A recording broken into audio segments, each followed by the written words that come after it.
There are seasons in life when nothing moves, when effort feels unanswered and time stretches longer than our courage. We wait for news, for healing, for purpose to reveal itself. And in that waiting, the heart grows tired. We begin to wonder if patience is just another word for being forgotten. But what if waiting is not emptiness? What if it is quiet work, shaping strength, preparing rebirth, teaching us the discipline to let go of what we cannot control? This is a story about patience, not as weakness but as a form of courage. A story about failure that becomes healing, about letting go that leads to peace, and about a journey that looks still from the outside but transforms everything within. In a small town where days passed slowly, there lived a man who believed his life had stalled, until waiting taught him how to hope again. The town woke slowly every morning, as if it had learned not to rush life. Shops opened late, roads stayed quiet. Even the light seemed to linger before touching the ground. It was the kind of place where time didn't push forward. It waited. And so did he. His name hardly mattered anymore, not because it was forgotten, but because he felt disconnected from it. He was a man in his early 30s, though life had already given him the tired eyes of someone older. Each morning, he followed the same routine with quiet discipline, waking before the sun, making coffee he barely tasted, staring out of a window that framed the same unchanged street. He wasn't lazy. He wasn't lost in the obvious ways. He worked, showed up, did what was expected. But beneath the structure of his days lived a heavy truth he never said out loud. His life felt paused. There was a version of himself he believed in once, a future shaped by purpose, by progress, by becoming more than this stillness. He had imagined movement, growth that could be measured, success that could be pointed to. Instead, he found himself waiting for clarity, waiting for motivation, waiting for something, anything, to tell him it was time to move forward. At night, when the town went silent, his thoughts grew louder. He questioned his patience, mistaking it for weakness. He wondered if discipline without visible reward was pointless, and sometimes he feared that waiting too long would slowly drain the courage he once had. Yet deep inside there was a quiet belief he couldn't extinguish, a fragile hope that this pause was not an ending, but a preparation. He didn't know it yet, but this stillness was shaping him in ways movement never could. Because some journeys don't begin with action. They begin with endurance, and this was his. When nothing around him changed, he decided he would. He began quietly, without announcements or promises. Earlier mornings, longer walks, a stricter routine. He read books about motivation and discipline, underlining sentences that spoke about strength, patience, and purpose. He told himself that consistency was enough, that if he kept moving, life would eventually move with him. And for a while, it seemed to work. Small victories appeared like brief flashes of light. He felt sharper, more focused. His body grew stronger. His days felt fuller. There was comfort in structure, in checking boxes, in knowing that at least he was trying. Each completed task whispered the same reassurance. You're getting closer. Closer to what, he wasn't sure, but closer felt better than still. People noticed too.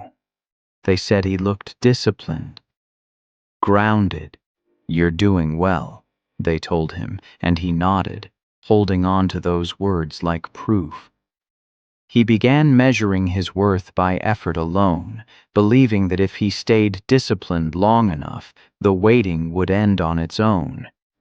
But beneath the motivation lived impatience. He expected results to arrive on schedule. He watched the calendar as if time owed him something. When progress slowed or didn't show itself at all, frustration crept in. He worked harder, not wiser, pushed more, rested less. Discipline quietly turned into pressure. At night, exhaustion replaced peace. The routine that once gave him strength now demanded constant justification. Why am I still here? He wondered.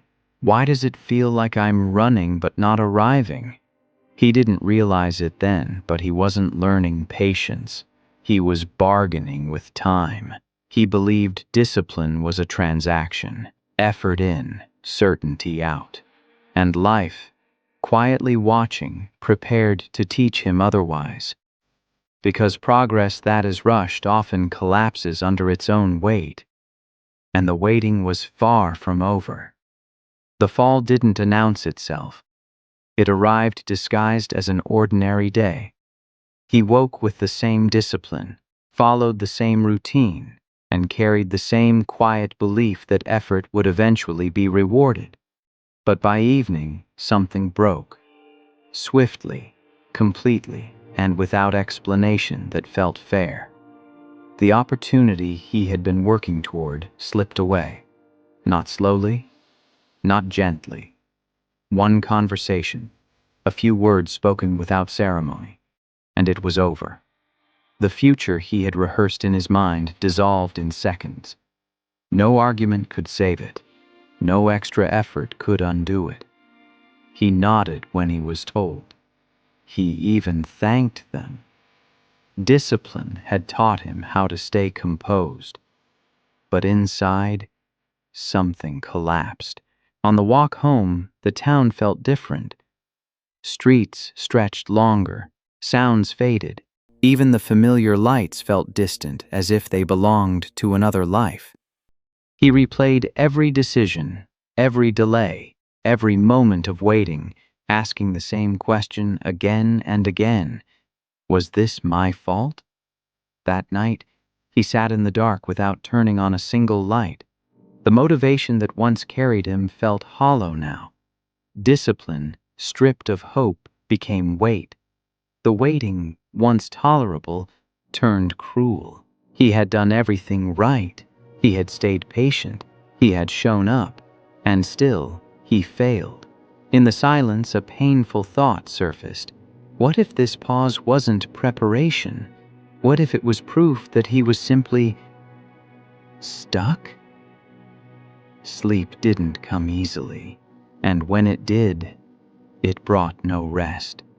Only the heavy awareness that the future he believed in was gone, and he had no replacement ready. This wasn't just failure, it was the loss of meaning. And when meaning collapses, even the strongest discipline begins to crack. In the days that followed, he lived in repetition, not routine, but replay. Every moment of the past became something to inspect, something to correct. He revisited old conversations, paused at decisions he wished he had made faster, braver, differently. His mind became a courtroom, and he was both the accused and the judge. Waiting had changed its shape. It was no longer quiet. It was loud, restless, unforgiving. He woke with the urge to fix what could no longer be touched, to force an outcome that had already closed its doors. Letting go felt impossible, because letting go felt like admitting that all those months of discipline and patience had led nowhere. So he held on. He refreshed messages that would not come. He kept notes from plans that no longer existed. He told himself that if he stayed attached long enough, something might reverse itself. Hope became a form of control, fragile, desperate, exhausting. The town continued its slow rhythm, indifferent to his internal chaos. People passed him, unaware of the storm he carried silently. He smiled when spoken to, nodded at familiar faces, and returned home to the same quiet room where the past still lived. Guilt settled in next. Guilt for wanting more. Guilt for not being enough. Guilt for believing that patience alone could protect him from failure. He began to see his waiting as a flaw, as proof that he had hesitated when others moved. And yet, despite the pain, he refused to release what was lost. Because when we cling to the past, it gives us the illusion of purpose. It keeps us busy. It keeps us from feeling the emptiness beneath. But emptiness, patient and persistent, waited for him too, and it was drawing closer. There comes a point when even resistance grows tired. For him, it arrived on a night so quiet it felt unreal. No music, no screens, no distractions left to negotiate with the silence. The town slept, and for the first time in weeks, he stopped trying to outrun his thoughts. He sat on the edge of his bed, surrounded by the familiar shape of his life. Unchanged, unresponsive. The past no longer argued back. The future no longer invited questions. All that remained was the present, bare and heavy. This was not dramatic sadness. It was emptiness, the kind that doesn't ache. It echoes. He realized then how alone he had become. Not because people had left, but because he had withdrawn into his own waiting, carrying it like a private burden. Discipline had disappeared. Motivation felt like a language he no longer spoke. Even hope, once fragile, now rested somewhere beyond reach. He didn't cry. There was no energy left for that. He simply sat there, breathing, letting the stillness settle into his bones. And in that stillness, something subtle shifted. For the first time, he stopped asking when. When will it change? When will I be enough? When will the waiting end? Instead, a quieter question surfaced. What if this is the moment I stop fighting what is? It wasn't relief, not yet. But it was honesty. And honesty, when it finally arrives, creates space. Space for healing. Space for letting go. Space for a different kind of strength. One that doesn't demand answers immediately. This was the lowest point, not because it was painful, but because it was empty. And emptiness, strange as it seems, is where rebirth finds room to begin. The reminder did not come as a revelation. It came as a moment so small he almost missed it. The next morning, he went for a walk without intention. No goal, no steps counted, just movement for the sake of breathing different air. The town, washed in early light, looked softer than usual, less demanding. Near a quiet bench, an older man sat feeding crumbs to birds. He moved slowly, carefully, as if each gesture mattered. When one bird startled and flew away, the man smiled. Not disappointed, not rushed, just patient. Funny thing, the man said, noticing him watching. They always come back when you stop trying to control them. The words were simple, almost casual, but they landed heavily. They spoke for a moment, nothing profound. The weather, the quiet, how mornings used to feel longer. Before leaving, the man added gently, "Waiting isn't wasted time. It's where we learn how little force life actually needs." He walked away before the sentence could be questioned. He stood there, alone again, but something had shifted. Not clarity, not motivation, just a soft crack in the wall he had built around his patience. For weeks he had treated waiting like a problem to solve, something to endure until it ended. He had gripped time tightly, afraid that loosening his hold would mean losing everything. But watching the birds return, without being chased, without being summoned, something became clear. What he called stillness was not abandonment. What he called delay was not denial.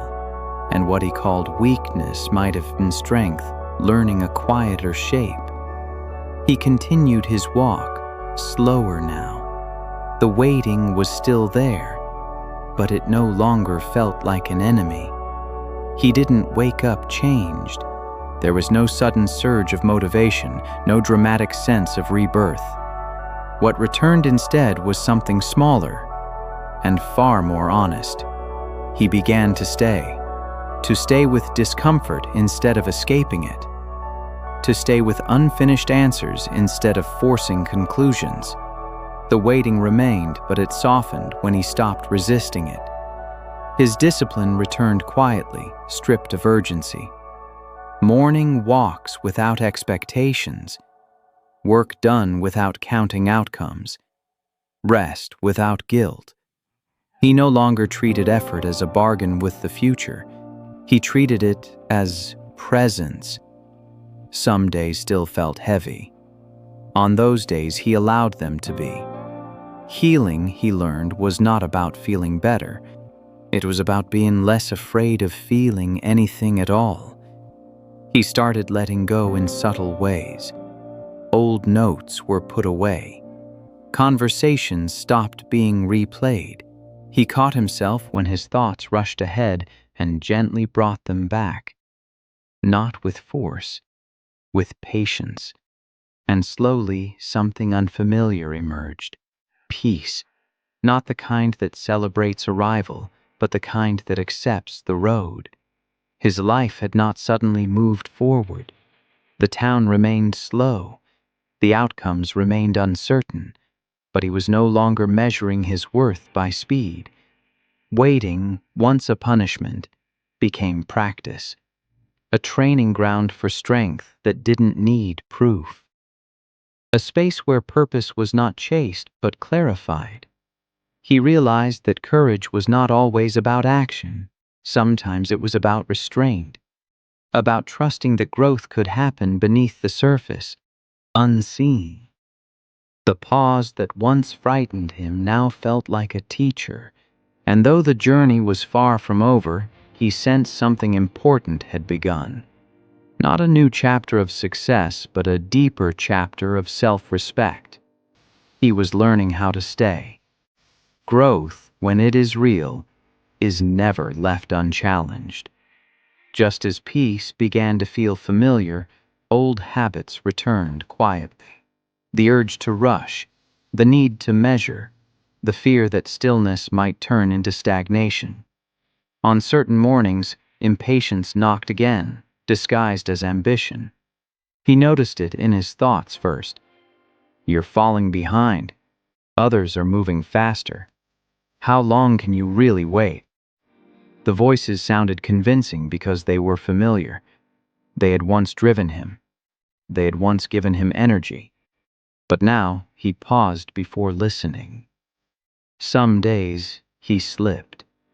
He checked timelines that no longer mattered, compared his journey to someone else's progress, questioned whether patience was just comfort dressed up as wisdom. And yet, he returned to his walks, returned to his breath, returned to doing the work without demanding applause from the future. This time, consistency wasn't fueled by fear. It was anchored in trust. That was the difference.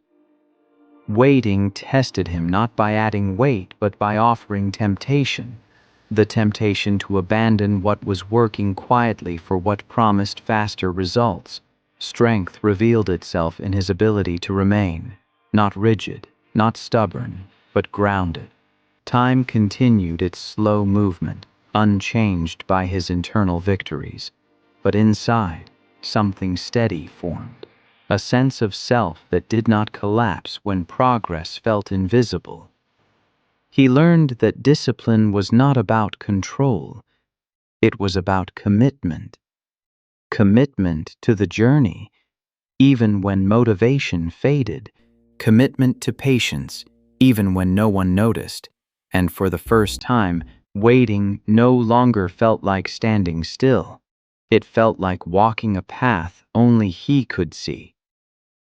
One morning, he woke without the familiar weight on his chest. Nothing extraordinary had happened, No message arrived. No door swung open. The town looked the same, slow, quiet, unremarkable, and yet something inside him had settled into place.